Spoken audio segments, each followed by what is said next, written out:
Vamos a comenzar, para empezar me gustaría comenzar con una reflexión de Gabriela Ramos, la subdirectora general de Ciencias Sociales y Humanas de UNESCO. Gabriela Ramos nos dice: en ninguna otra especialidad necesitamos más una brújula ética que en la inteligencia artificial. Estas tecnologías de utilidad general están remodelando nuestra forma de trabajar, interactuar y vivir. El mundo está a punto de cambiar a un ritmo que no se veía desde el despliegue de la imprenta hace 6 siglos. Y es en realidad así. La verdad es que la inteligencia artificial es un algoritmo bastante antiguo, ¿sí? Los primeros algoritmos de inteligencia artificial surgieron en la década del 50 del siglo pasado, que quiere decir que tienen 70 o más años. Pero sin embargo se ha producido una disrupción en inteligencia artificial a través de el surgimiento de un algoritmo preentrenado eh, de inteligencia artificial, que es el ChatGPT. ¿Qué es lo que cambió? ¿Por qué se produjo esta disrupción? Básicamente porque en el, eh, en el pasado, antes del surgimiento de GPT, para poder utilizar y comunicarnos con una inteligencia artificial, para poder programarla, para poder hacerla aprender, nosotros necesitábamos saber hablar el lenguaje de esa inteligencia artificial. Y el lenguaje de esa inteligencia artificial era ciertamente un lenguaje de programación. ¿Qué es lo que cambió con ChatGPT? Básicamente que em, este, este, esta red neuronal de inteligencia artificial preentrenada, autogenerativa, tiene la capacidad de interpretar el idioma natural. Entonces, podemos nosotros con ChatGPT y operarlo en el lenguaje nuestro. Hay una adaptación del algoritmo de inteligencia artificial eh, y es lo que nos permite entonces que cualquier persona sin conocimiento ninguno de codificación y de lenguajes de programación pueda operar una inteligencia artificial potente. ¿Cuán potente? Muy potente. Estamos hablando de redes neuronales que para poder hacer, que han sido entrenadas, ¿sí? Manejando un número muy grande de parámetros. Están acostumbrados a utilizar el chat en estas conversaciones. Eh, y si no, lo pueden hacer por micrófono, ¿no? Pero imagínense el número de parámetros de la red neuronal de ChatGPT. Empecemos a ver. Imagínense una red de 1000 parámetros, ¿sí? Ahora imagínense una red de 1 millón de parámetros. Los parámetros son como si fueran variables, ¿no? Cada una de ellas. ¿Se acuerdan esos polinomios que tenían 3 por x1, más 5 por x2, más 7 por x3, así? ¿Sí? Cada uno de esos es un parámetro, ¿sí? Que tienen asociado un peso. Para ponerlo en simple, una red neuronal es un mecanismo muy complejo, pero los parámetros son básicamente eso, un peso que acompaña a una variable. Imagínense una red neuronal de 1 millón de parámetros, sería una red neuronal enorme. Ahora hagamos un esfuerzo de imaginación más grande, imaginémonos 1000 veces más, ¿no? Una red neuronal de 1000 millones de parámetros, ¿sí? Bueno, la versión de ChatGPT 3.5, que es la versión gratuita, tiene 175.000 millones de parámetros, que de poder darnos una respuesta a un requerimiento o a un prompt. Sobre ChatGPT 4 o la última versión de ChatGPT que surgió, que es la que está en este momento de pago, No hay una publicación que especifique el número real de parámetros, pero los estudios indican que va más allá de 1 millón de millones de parámetros. ¿Sí? Esto es lo que hace entonces que esta inteligencia artificial sea capaz de tener, de desarrollar tareas que otrora las teníamos. A 300. ¿Cómo? No, pero 300 y pico. A ver, tenemos a alguien que nos está hablando allí. Adelante, adelante. Creo que fue un error. Ah, perdón. Bueno, básicamente ustedes imagínense entonces una inteligencia artificial de billones de parámetros. Esto es básicamente lo que es ChatGPT 4o. Y tiene la capacidad de tener comportamientos que son visualizados como comportamientos propios de la inteligencia artificial. Esto es poder hacer cosas, poder resolver problemas, poder interpretar textos, poder producir textos. Que normalmente requieren de la inteligencia humana. Sin embargo, déjenme que nos salgamos un poquito de los preentrenados de estas inteligencias artificiales del estilo de GPT, porque quiero llevarlos a un razonamiento distinto. No es en los chatbots donde la inteligencia artificial produce más impacto, no tampoco donde produce más impacto económico, ¿sí?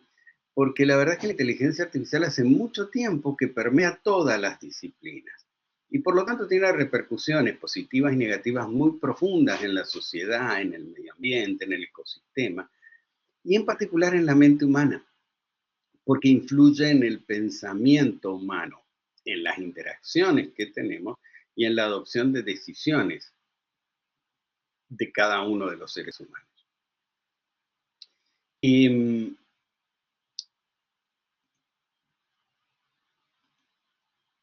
fíjense, por ejemplo, en la medicina, ¿sí? En el ambiente de la medicina hay una asociación entre los algoritmos de aprendizaje de máquinas de machine learning que están asociados a las redes neuronales y los progresos de la medicina. Les pongo el caso, por ejemplo, del diagnóstico por imágenes. ¿Cómo funciona una inteligencia artificial con una red neuronal? Básicamente nosotros tenemos un gran número de imágenes, por ejemplo, de imágenes de tomografía como estas. Y entonces tomamos ese gran número, miles, cientos de miles de imágenes de diagnóstico que dieron diagnóstico positivo o diagnóstico negativo para una especie de dolencia, para un tumor en particular. ¿Sí? Dividimos ese total de tomografías, supongamos 80 y 20, ¿sí? Y hacemos un grupo de aprendizaje y un grupo de control. En el grupo de aprendizaje vamos alimentando la inteligencia artificial con estas imágenes y le vamos pidiendo que nos dé el resultado de identificación. Si es una imagen que corresponde a ese tipo de o no lo es. ¿Sí? Cuando nos da el resultado, como nosotros ya sabemos el resultado, si es positivo o negativo, le avisamos y le decimos si acierta o si se equivoca. ¿Sí?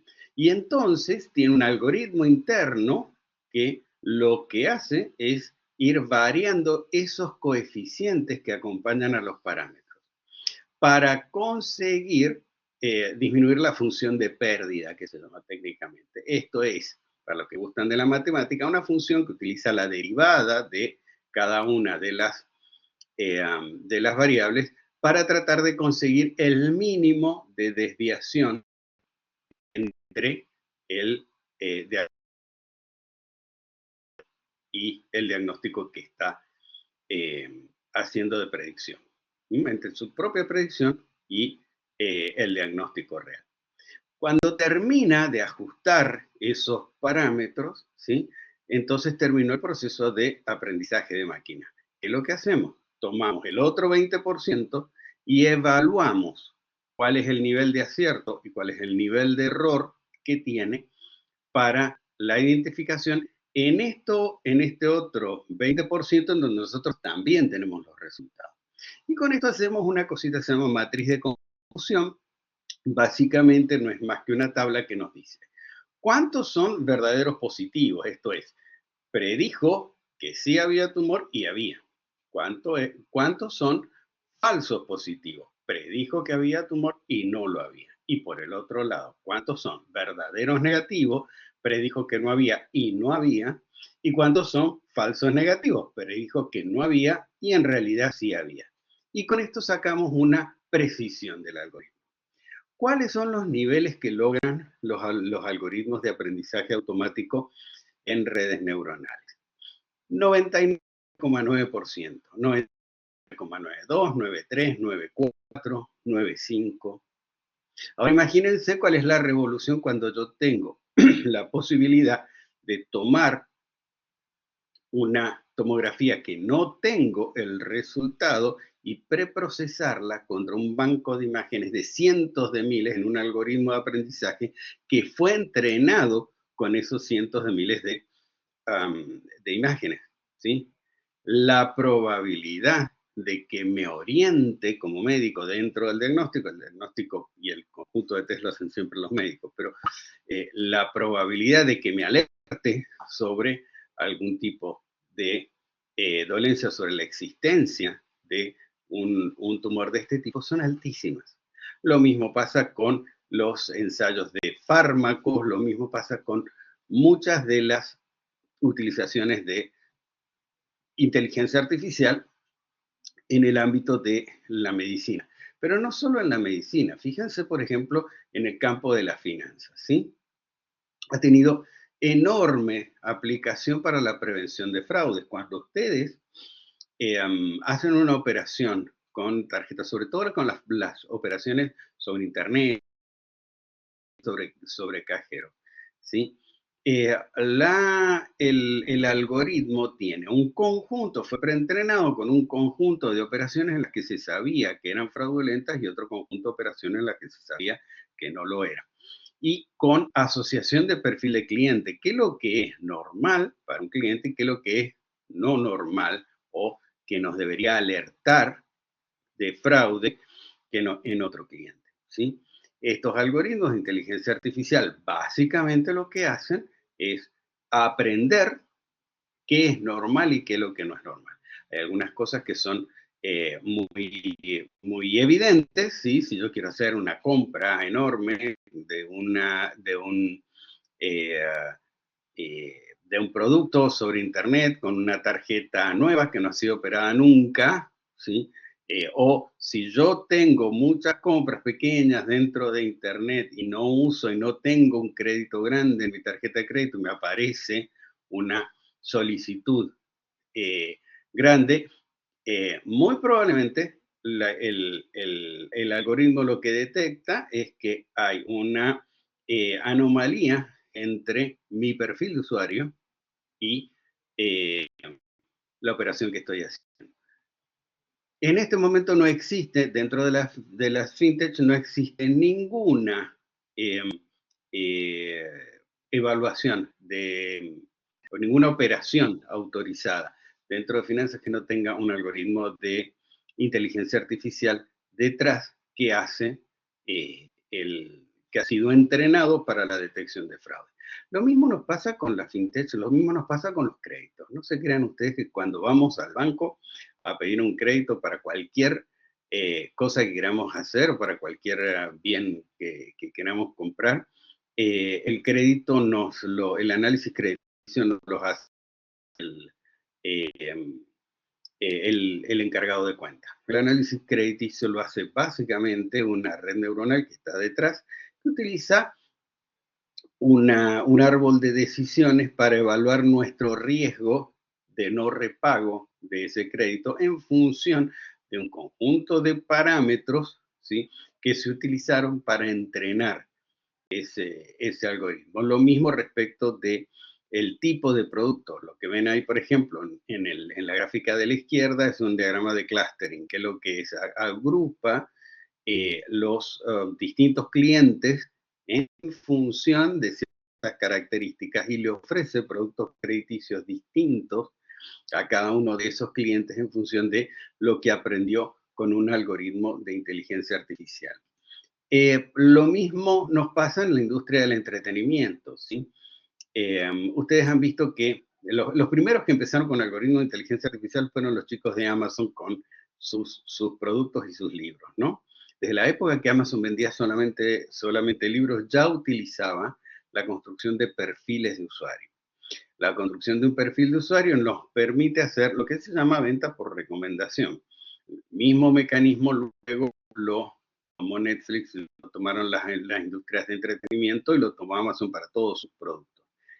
Básicamente consiste en construir un perfil de cada uno de nosotros respecto de nuestros gustos, de nuestras preferencias, respecto de qué hemos comprado en el pasado.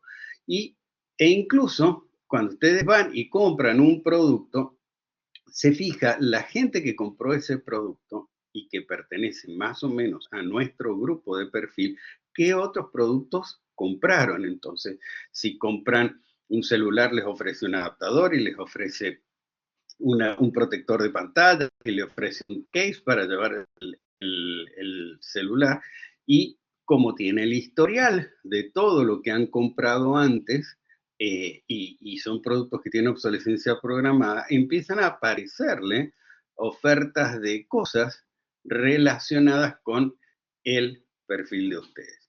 En la industria del entretenimiento es incluso mucho más notable. Cuando ustedes ven alguna de las películas, tienen en cuenta en alguna de las plataformas de películas, por ejemplo Netflix. Netflix construye un perfil de ustedes mismos en cada...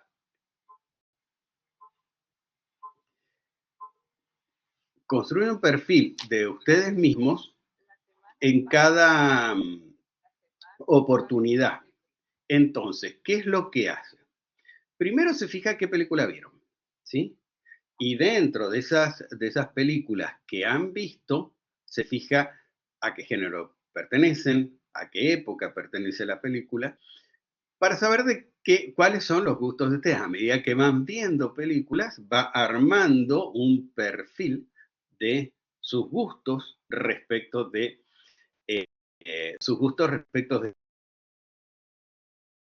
esto.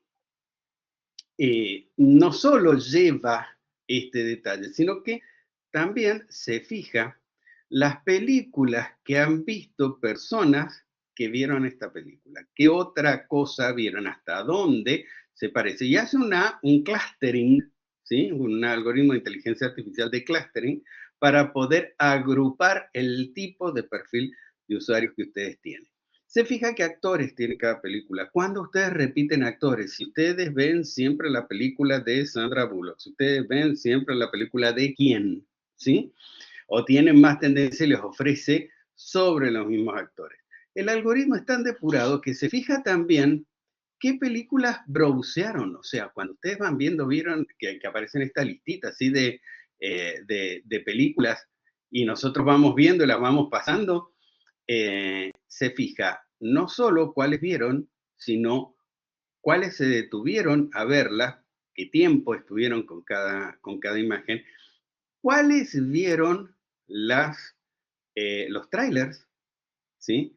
De la película y decidieron verla, cuáles vieron los trailers de la película y decidieron no verla. Y otra información adicional que tienen es película vieron hasta la mitad o hasta una cierta parte y no la volvieron a ver. Porque básicamente estos son información que también suma a el perfil de ustedes y nos ofrecen una cantidad de productos que están tallados por la inteligencia artificial en función de nuestros gustos. Lo mismo pasa con Spotify. Con Spotify pasa aún más importante. No sé si a los que tengan Spotify, busquen, hay una función en donde les dice cuáles las estadísticas de uso que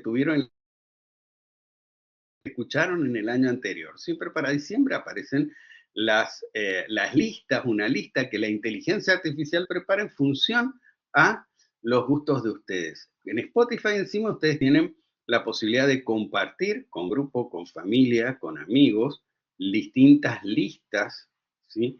Distintas playlists.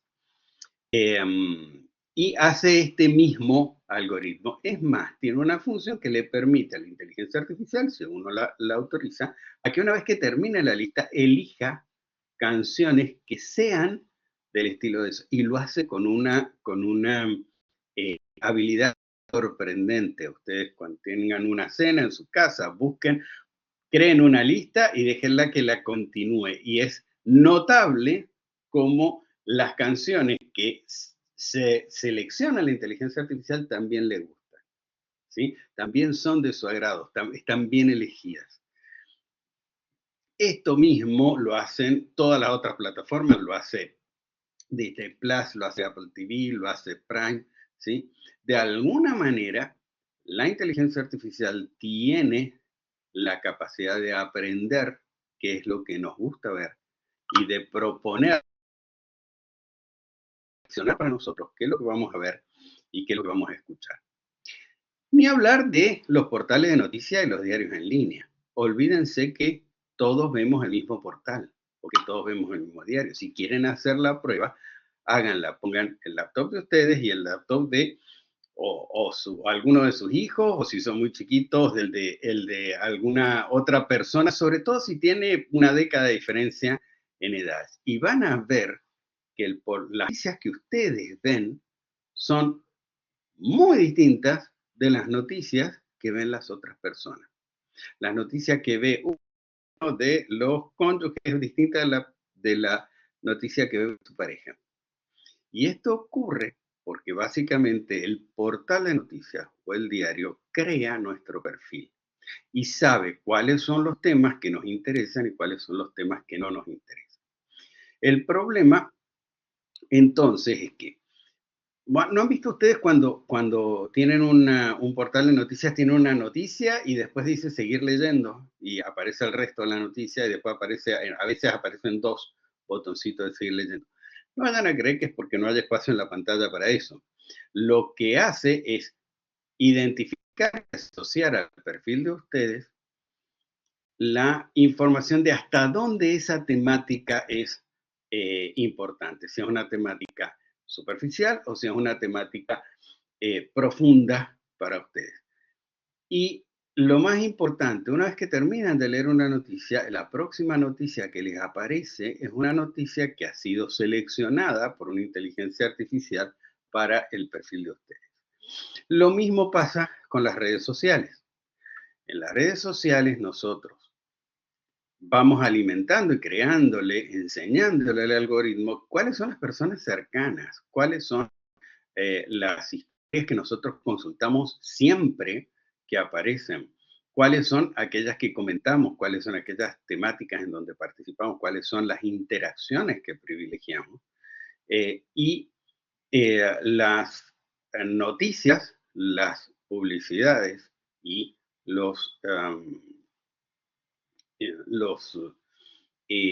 las interacciones que realizamos con nuestros amigos, con nuestros contactos en las redes sociales, vienen elegidas en orden por un algoritmo de inteligencia artificial. Es este algoritmo de inteligencia artificial el que va privilegiando cierto tipo de noticias, cierto tipo de interacciones, cierto tipo de videos, cierto tipo de productos. Más grave cuando tenemos en una sola compañía como Meta, tenemos el WhatsApp por un lado, tenemos el Facebook por el otro lado, tenemos el Instagram. Probablemente muchos de ustedes no tengan Facebook porque es el geriátrico de las redes sociales, ¿no? El Facebook ha pasado a ser la red social de los abuelitos. Pero básicamente no se extrañen, y una vivencia que me pasó esta semana pasada. Estaba con un colega comentando que me decía en una conversación de WhatsApp que le había puesto un GPS al carro especial que era monitoreado por la compañía de seguro porque le salía más barato poner el GPS o sea, comprar el GPS y que le salía más barato comprar el GPS y que el descuento que le hacían en la compañía de seguros por tener ese GPS.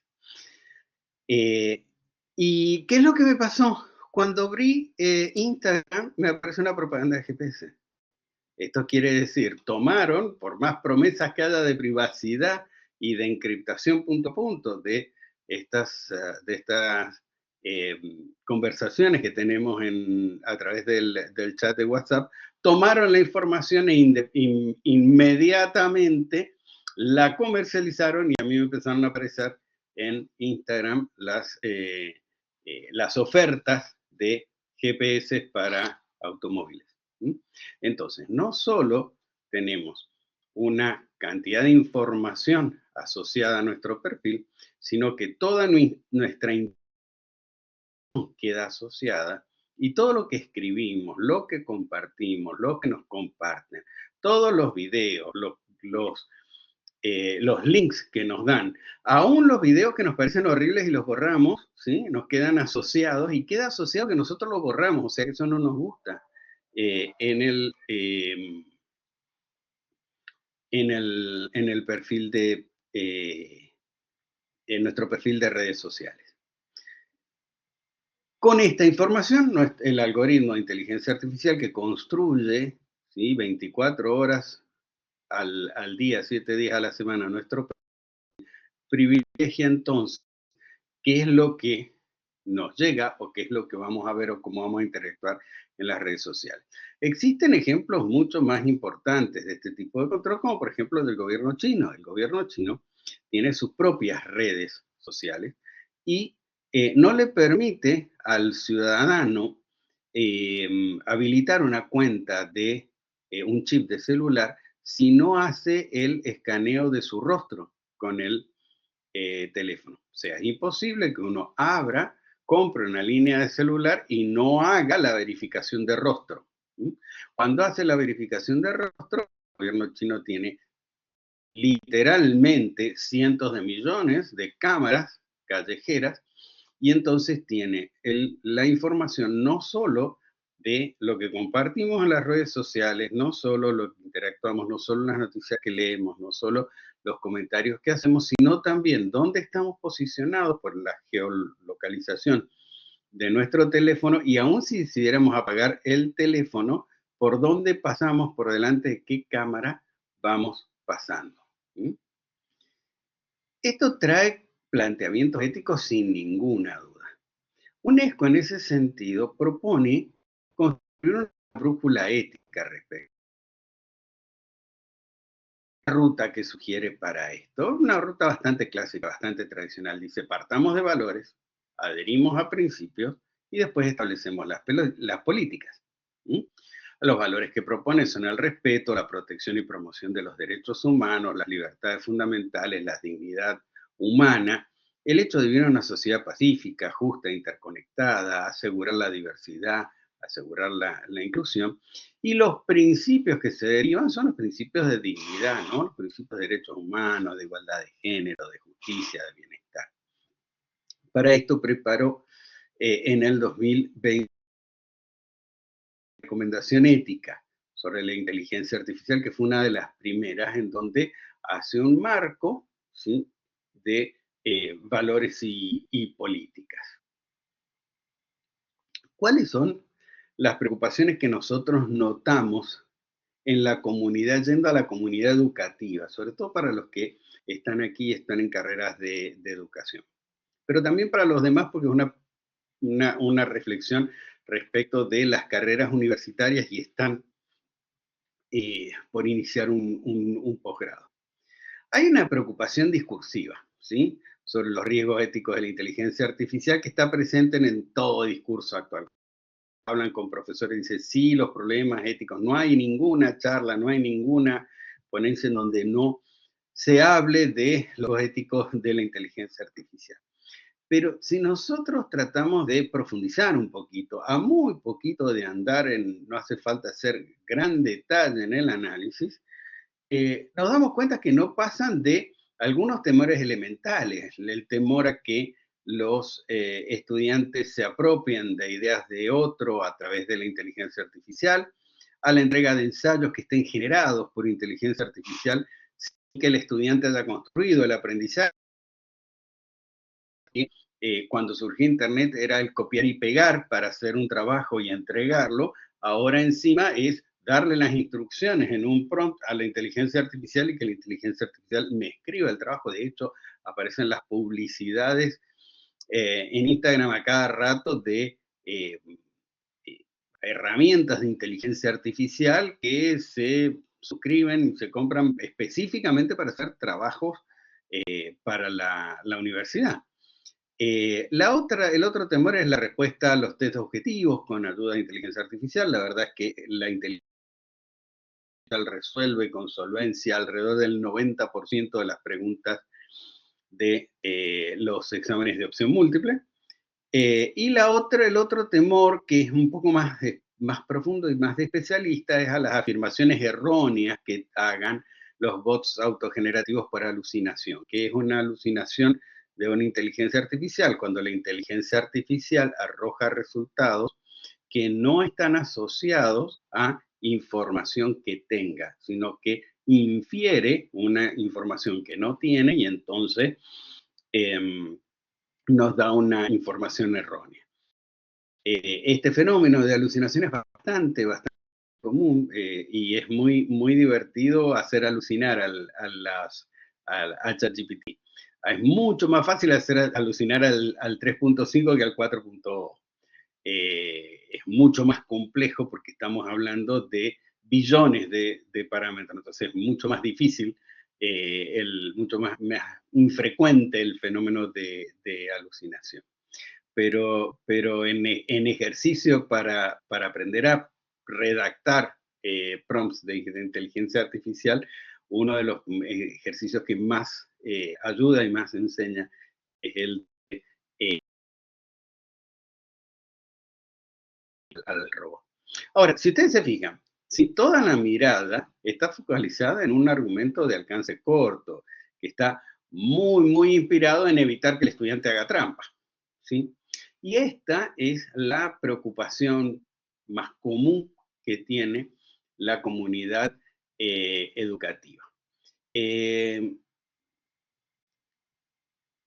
Sin embargo, yo creo y les propongo que analicemos juntos otros riesgos que son un poco más profundos y son los riesgos asociados a futuros distópicos, ¿sí?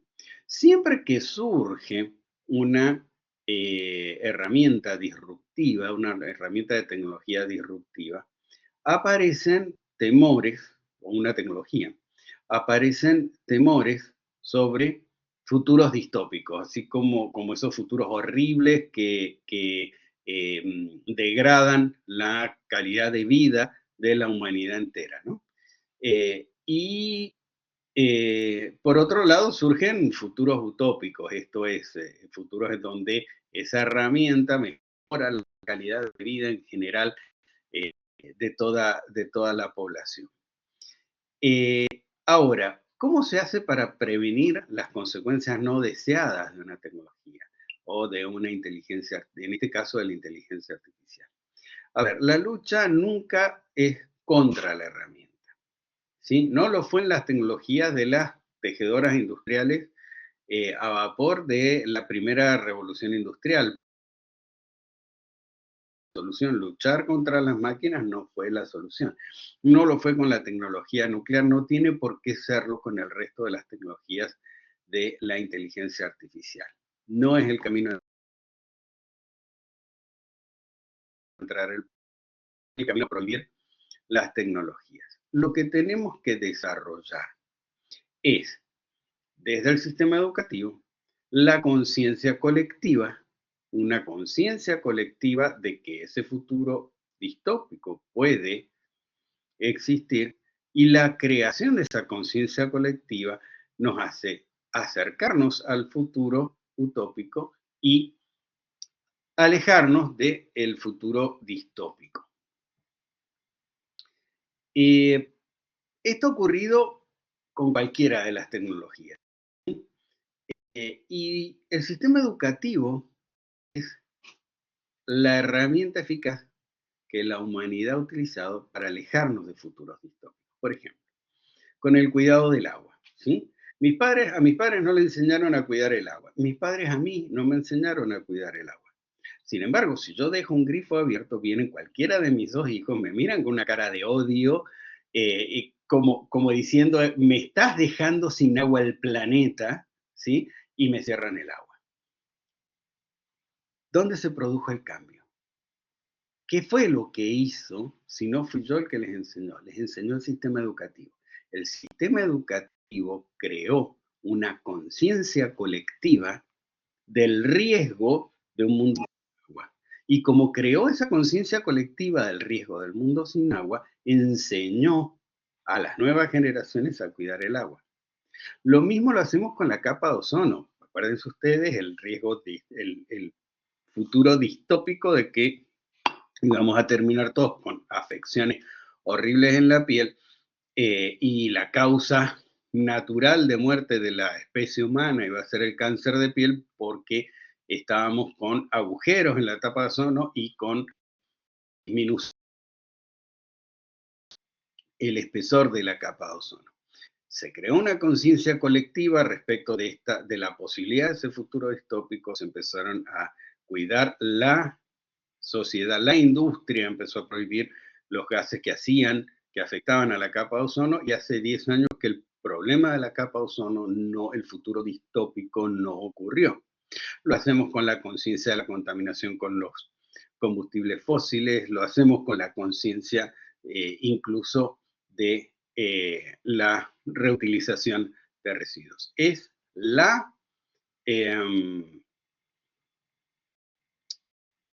el sistema educativo el que tiene la capacidad de poder desarrollar en ese sentido una conciencia colectiva que nos permita alejarnos de ese futuro distópico. ¿Cuál es en realidad el futuro distópico del que estoy hablando? Pensemos esto. El verdadero riesgo ético es la limitación de la libertad. Por eso se llama esta reflexión, ¿cómo es que se llama? Ética, inteligencia artificial y libertad. Hay una limitación a la libertad y a la autonomía decisional que surge como consecuencia de la transparentización de los algoritmos de inteligencia artificial, es decir, una integración silenciosa, no percibida de estos algoritmos que argumenten nuestras decisiones. Y díganme una cosa, pensémoslo juntos.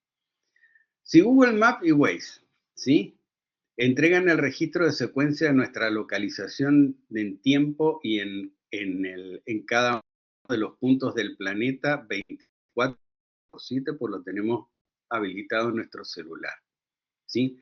Si además un algoritmo artificial elige las noticias que me muestra en los diarios en línea, si además me elige los reels de Instagram que veo, los memes que voy a leer y los que no, si encima me elige la próxima canción que voy a escuchar cuando termine mi lista de Spotify, y me lee qué publicación voy a leer primero, de quién y cuál, difícilmente me van a mostrar porque me la acomoda muy al final de mi lista.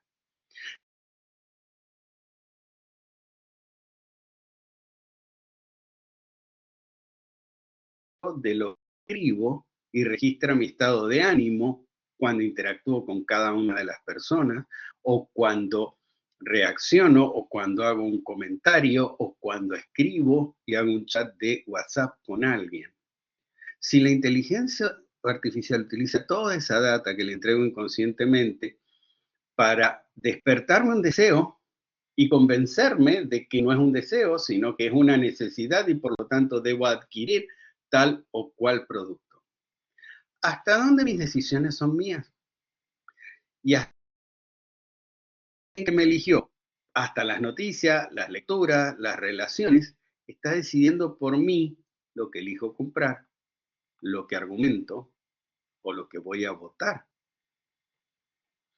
Este es el riesgo real del futuro distópico de la inteligencia artificial. Un futuro en donde nosotros creamos que somos libres y tomemos la decisión en función a la información que tenemos en ese momento. Y esta información haya sido manipulada, haya sido creada en función de nuestro perfil para hacernos pensar o para hacernos decidir en tal o cual dirección. Por eso es que el sistema educativo tiene la responsabilidad ética y filosófica de educar para crear un futuro utópico y para prevenir el futuro distópico. Y esto se logra solamente a través de una conciencia colectiva. El verdadero riesgo ético es la limitación de la libertad, que surge como consecuencia de esta transparentización de las tecnologías. Díganme ustedes, ¿qué obsta para que se cree un algoritmo, ¿sí?, que pueda ser entrenado bajo la técnica de aprendizaje supervisado y que calcule y registre para cada uno de nosotros nuestro índice personal de manipulabilidad en cada una de las temáticas? Que haga lo mismo con cada individuo conectado a Internet y tenga el mapa de cómo manipular a cada uno de nosotros de manera tal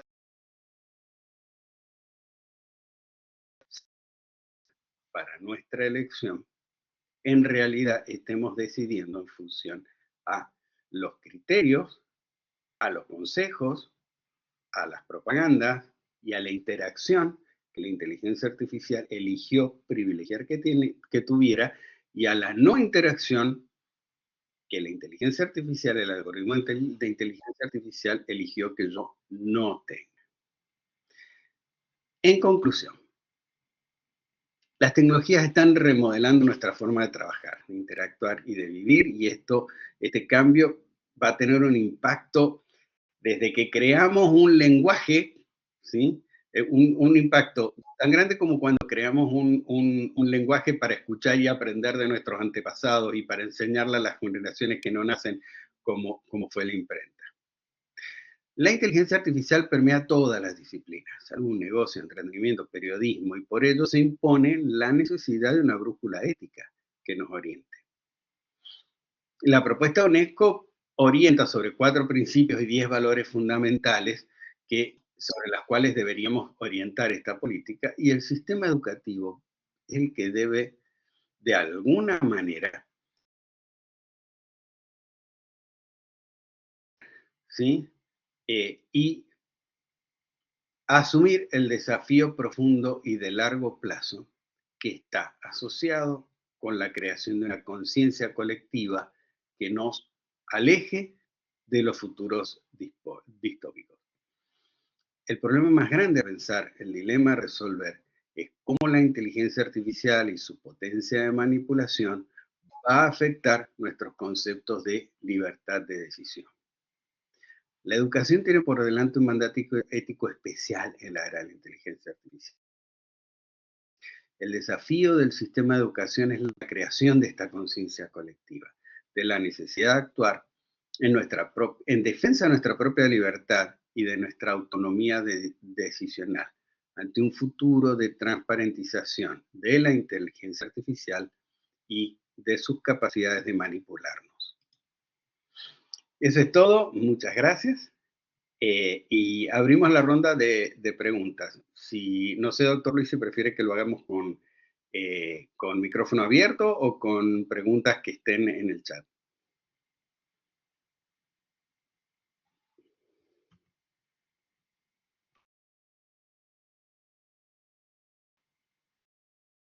Muchísimas gracias, doctor. Súper agradecido por su gran colaboración.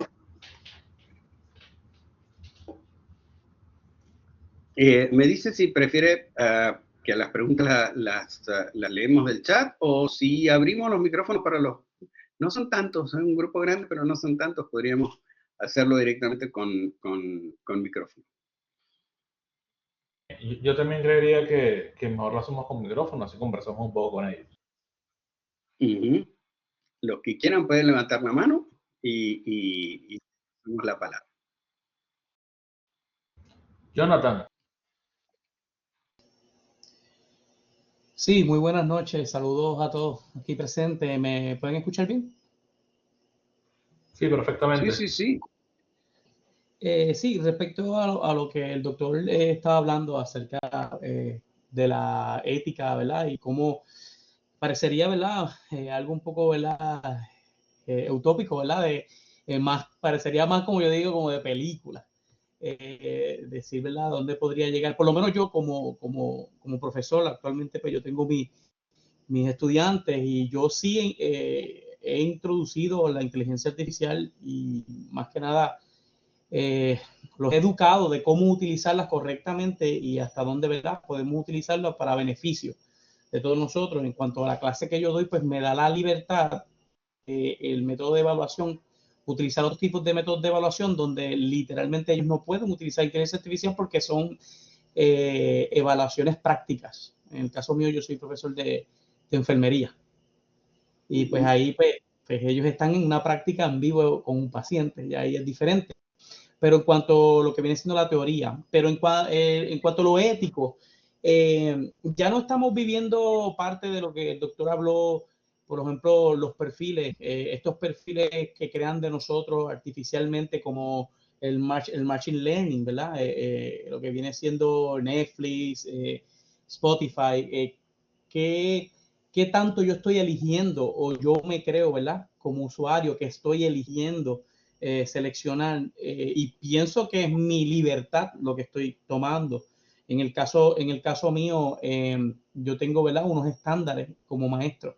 Tengo unos estándares que pues yo también creo unos ciertos currículos, pero ahora mismo con la introducción de la tecnología en el Departamento de Educación, por lo menos yo soy de Puerto Rico, en el Departamento de Educación de Puerto Rico hemos tenido una introducción de la tecnología y qué tanta apertura uno tiene o de decidir por uno mismo, ya que hemos introducido tanto el machine learning de todos estos algoritmos, qué tanto yo estoy decidiendo o qué mis estudiantes están decidiendo y hasta dónde esta manipulación, porque hay una libertad ahora mismo, o yo me creo que hay una libertad ahora mismo de tomar acción sobre esto, pero no estamos viviendo exactamente lo que usted acaba de hablar, ¿verdad? En cuanto a lo ético.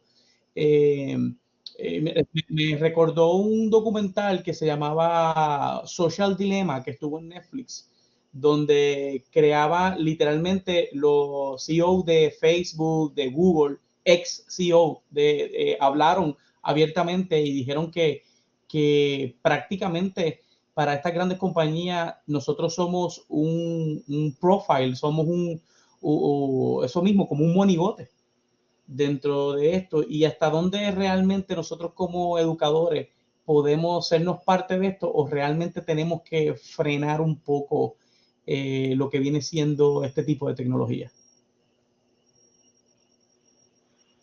Una muy linda reflexión y con una pregunta de base, ¿no? ¿Hasta dónde nos podemos involucrar? ¿Hasta dónde nos tenemos que involucrar? Creo que lo primero es crear una conciencia. Una cosa es cuando uno no percibe el problema y estas tecnologías encima tienen la posibilidad de transparentizarse, o sea, se vuelven cada vez menos perceptibles. Pero si desde las aulas nosotros tomamos conciencia a nivel personal y hacemos tomar conciencia,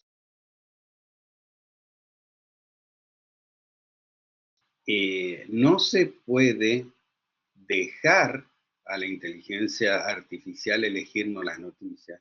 Empiezan a aparecer técnicas que las vemos en los chicos, ¿sí? Las nuevas generaciones nos enseñan muchas cosas. fíjense ustedes cuántos de sus estudiantes, sobre todo los que son más sagaces, tienen seteado su navegador para que por defecto cuando se abra ventanas en incógnito. Ese individuo tiene la conciencia de que no quiere regalarle a las aplicaciones la posibilidad de recopilar sus intereses en la navegación y navega siempre en forma anónima. Esos individuos en general tienen seteado su navegador para prohibir que el navegador les almacene en la, o sea, que el website que está visitando le almacene cookies de terceros, ¿sí? Son estos registros que quedan en nuestro computador para crear y remontar el historial de visita y que vimos en un sitio web. Van a ver que antes de bajar una app en el celular, estos estudiantes que tienen ya esa conciencia, se fijan primero a qué información le dan acceso. Y cuando tienen, por ejemplo, un juego y van a descargar un juego, si el juego le pide acceso a la agenda de contactos, no lo baja o se lo deniega. Porque dice, ¿por qué para jugar un juego o para leer una aplicación tengo que entregarle el control de mi agenda de contactos y de mi historial de fotografías o de las fotografías que tengo almacenadas en mi teléfono? Creo que la responsabilidad como docentes está en nosotros tomar conciencia de hasta dónde el relegar y el entregar gratuitamente toda esta información a las aplicaciones de inteligencia artificial indiscriminadamente y el dejar que nos lleguen las noticias en vez de elegirlas, ¿sí? El quedarnos en la comodidad de ir haciendo este dumb scrolling, ¿no? El scrolling tonto dentro de las aplicaciones y viendo qué es lo que me muestra en vez de buscar la interacción con quien quiero interactuar, ¿sí? Nos tiene la potencialidad de manipular nuestras decisiones en función de la capacidad de manipular la información que recibimos. Cuando nosotros tomamos conciencia de esto, entonces lo que ocurre es que transmitimos esta conciencia y hacemos una conciencia colectiva desde el sistema educativo con todos los muchachos. Y cuando hacemos esto, este futuro distópico se aleja, porque sistemáticamente empiezan a tomar ciertas medidas o a elegir navegadores como DuckDuckGo. DuckDuckGo es un navegador gratuito que tiene el compromiso ético de no almacenar en el navegador los historiales de navegación de ustedes, ¿sí? Y es una aplicación que está creciendo barbaridades sin necesidad de propaganda. ¿Saben cómo crece? De un usuario preocupado que tiene conciencia de la capacidad de quien cree su perfil de manipularle la información y por lo tanto manipularle las decisiones a otro que tiene el mismo temor, que tiene la misma preocupación. Búsquenlo después, googleenlo, es un navegador gratuito que en particular yo utilizo mucho porque básicamente es el que tiene un compromiso sobre la privacidad y sobre la no construcción de perfil de quien está haciendo la navegación por Internet. No sé si he dado ahí... Sí. Estoy de acuerdo, estoy muy de acuerdo con usted. Creo que el compromiso ético, ¿verdad? Con nosotros como docentes, pues es como padre a un hijo, que le vamos a ir soltando, ¿verdad? En cuanto también lo que ellos van adquiriendo un cierto carácter de cómo, ¿verdad?, trabajar responsablemente y la responsabilidad, ¿vale?, esa redundancia de ellos aprender, ya que pues, hoy en día, hace 20 años atrás, nosotros nos esforzábamos por surfear en el browser, en la web. Ya los más jovencitos pues normalmente no surfean en web.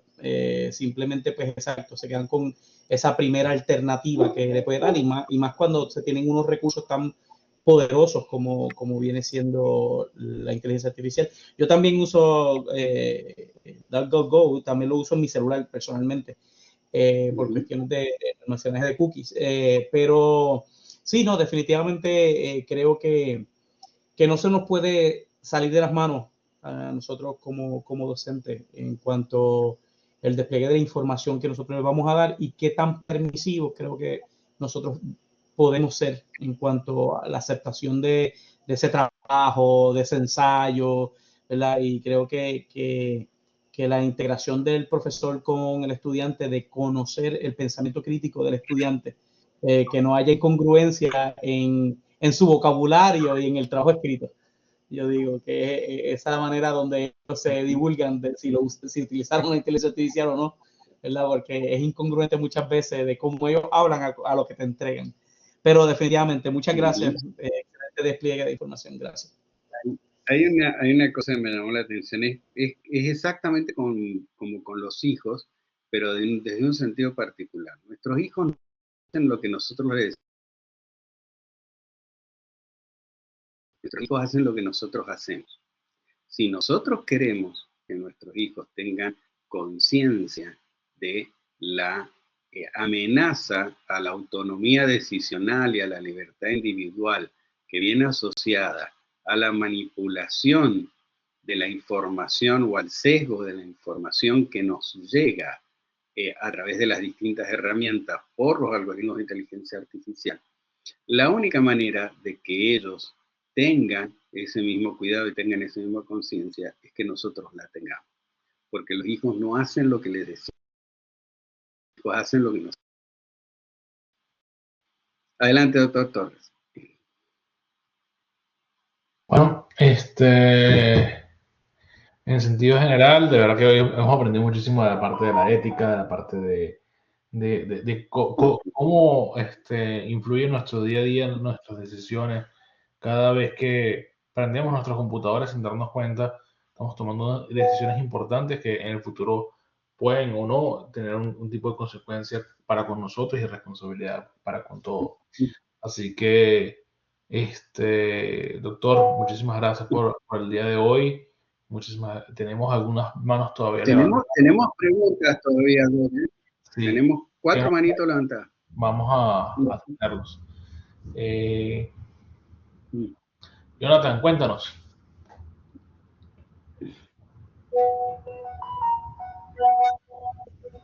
No, ya yo hice mi pregunta. Puede pasar al próximo. Gracias.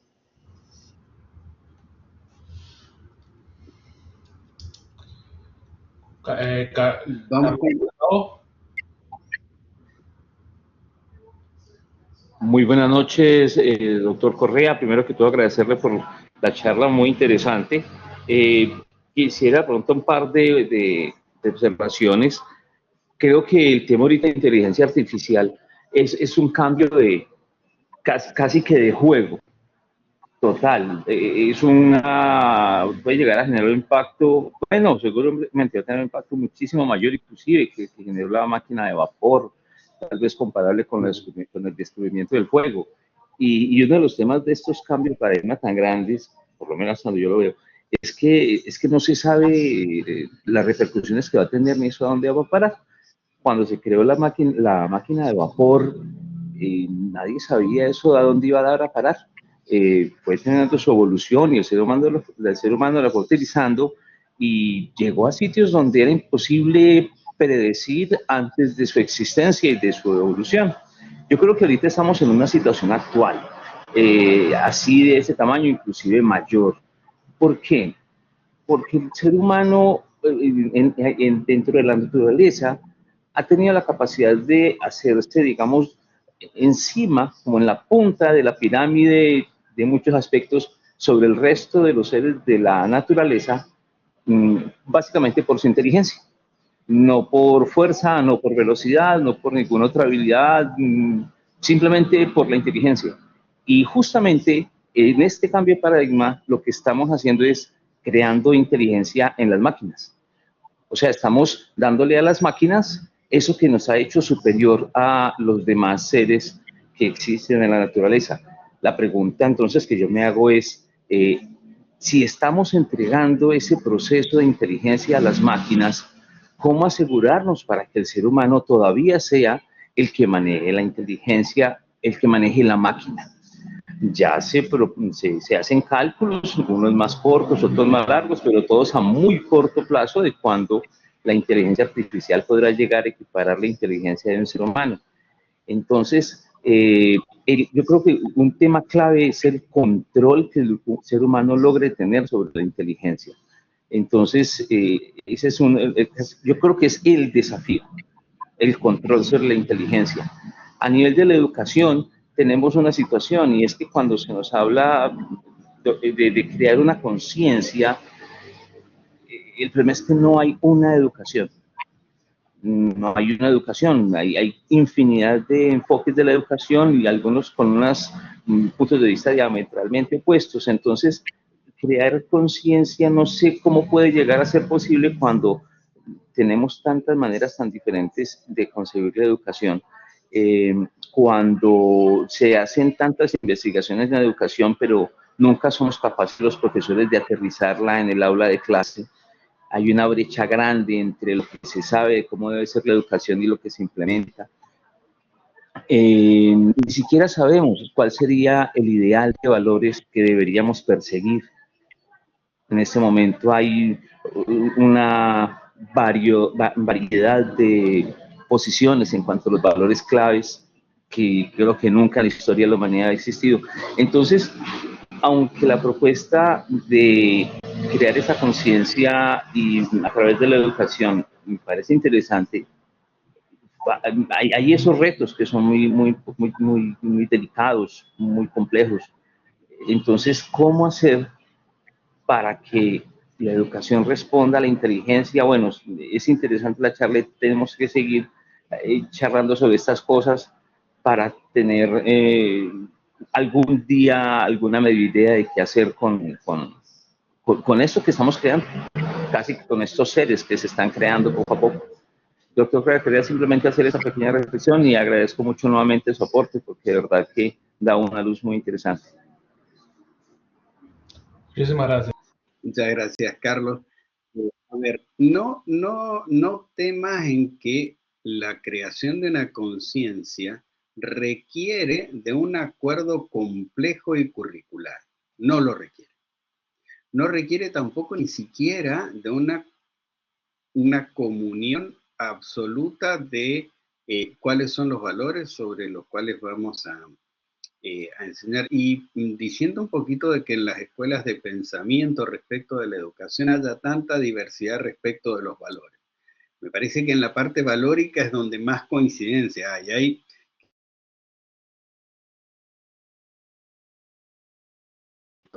respecto de nosotros, no respecto de los valores. Ahora, que nosotros logremos construir una conciencia colectiva no requiere necesariamente de que haya acuerdos curriculares. Por ejemplo, volvamos a un ejemplo que vimos en la presentación. La conciencia colectiva del cuidado del agua, ¿sí? Que alejó la distopía de un planeta sin agua potable. No digo que la superó, digo que la alejó.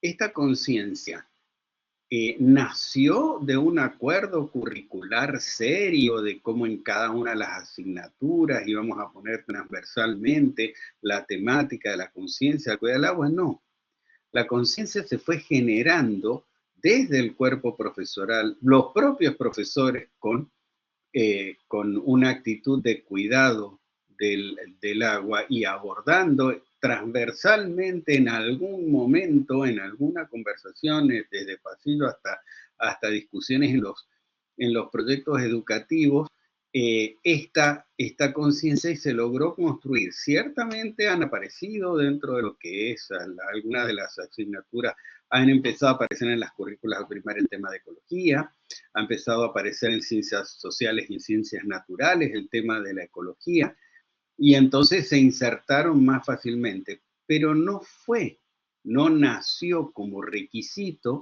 del acuerdo curricular.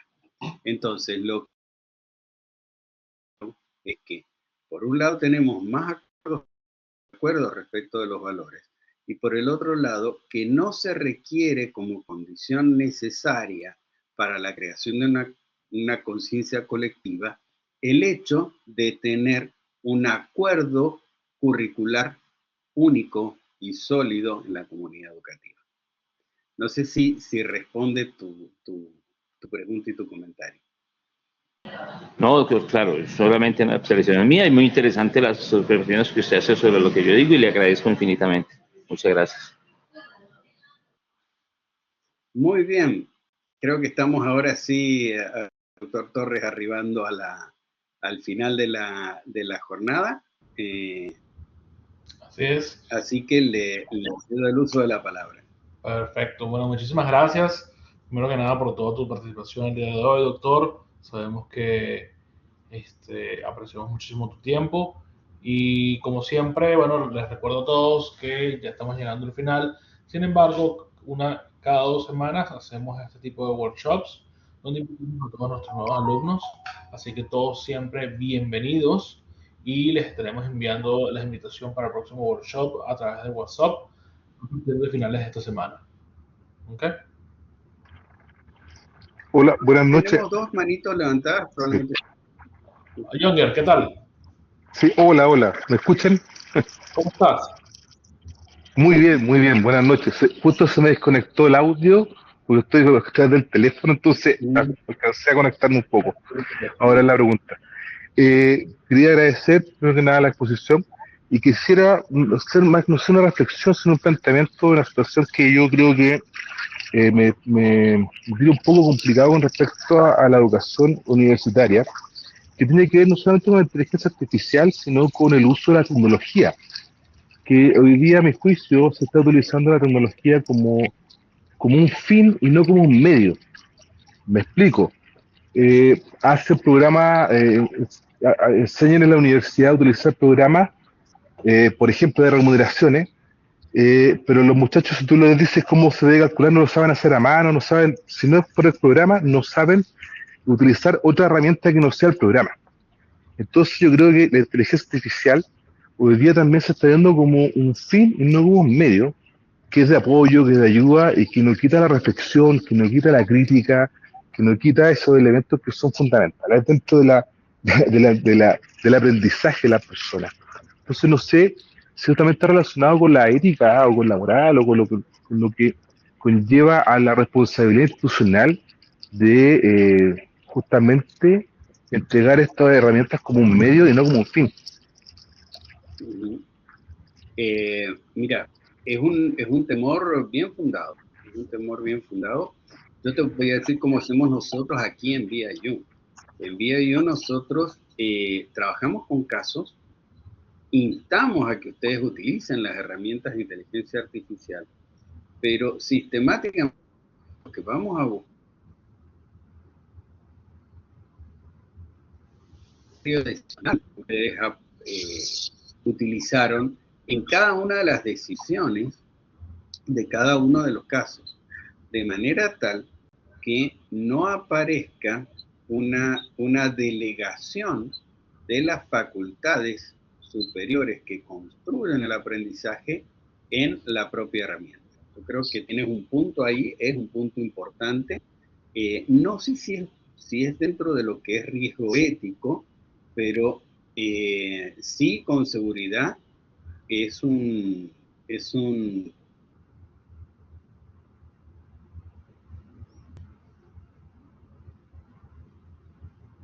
a delegar funciones superiores como son, por ejemplo, la argumentación, la capacidad de argumentar, la capacidad de elegir un criterio decisional, de hacer el análisis de posibles consecuencias que tenemos cuando tomamos una alternativa y no otra,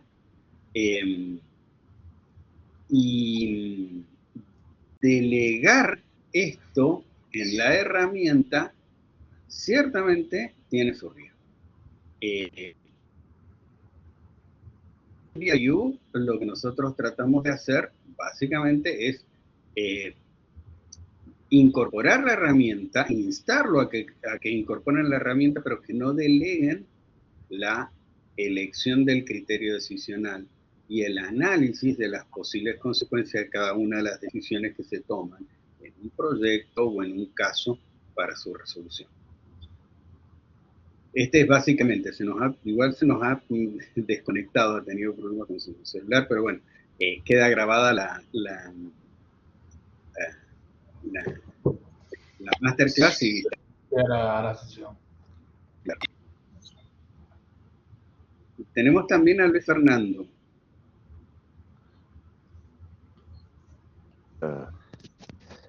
Buenas noches, gracias. ¿Me escuchan? Sí, te escuchamos muy bien. Sí, muy buenas noches.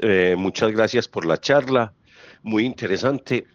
Quiero hacer básicamente dos preguntas, pues como muy puntuales. ¿Será que, o sea, en los proyectos educativos debemos de impulsar los cursos de ética en cuanto a la inteligencia artificial? Y segundo, ¿cómo nos ha transformado, o sea, a partir de la pandemia, cómo todos estos jóvenes hoy, pues, fueron cambiando como toda su inteligencia como para un facilismo? ¿Cómo devolvernos totalmente lo contrario como frente a ese proceso para que ellos puedan como tomar verdaderamente sus propias decisiones? Comencemos con el tema de pandemia. La pandemia ha hecho muchos cambios, ¿no? Y entre ellos uno fue el grado de tecnología, sobre todo de tecnologías comunicacionales. Sin embargo, respecto a lo que es la comodidad o no de la utilización de una tecnología, yo creo que estamos relacionados con la pregunta anterior que nos hacían, en el sentido de que siempre que una tecnología nos resulte, nos sume productividad, es una tecnología que debe ser considerada para adoptar. Básicamente porque lo importante dentro del debate ético es no relegar las funciones decisionales, no delegar en la inteligencia artificial la elección de criterios. Creo que uno de los valores, uno de los activos más importantes que se busca construir y que terminan siendo factor decisional en la búsqueda de colaboradores y de miembros en una organización, la capacidad de juicio crítico. Y el juicio crítico implica, entre otras cosas, muy fuertemente la capacidad de tomar decisiones y de poder argumentar y explicar los análisis decisionales que se hicieron. Sí es muy importante entonces, y en este caso coincido contigo, Luis, el tener cuidado y el tomar conciencia de qué decisiones estamos relegando en la inteligencia artificial y cuáles son indelegables. Desde mi punto de vista, las que son indelegables son aquellas que van al crítico y a la forma decisional. Así que bueno, coincido contigo en ese sentido y sí creo que debería trabajarse sobre el tema de la ética de inteligencia artificial, pero más sobre la formación de esto, de la conciencia ante la posibilidad de manipulación y de la libertad decisional que veníamos hablando, y por el otro lado, respecto de la formación de juicio crítico y hasta dónde vamos a delegar, un poco lo que le hablan del facilismo, ¿no? Delegarle funciones que son indelegables, como las decisionales, de nosotros como profesionales, a una inteligencia artificial.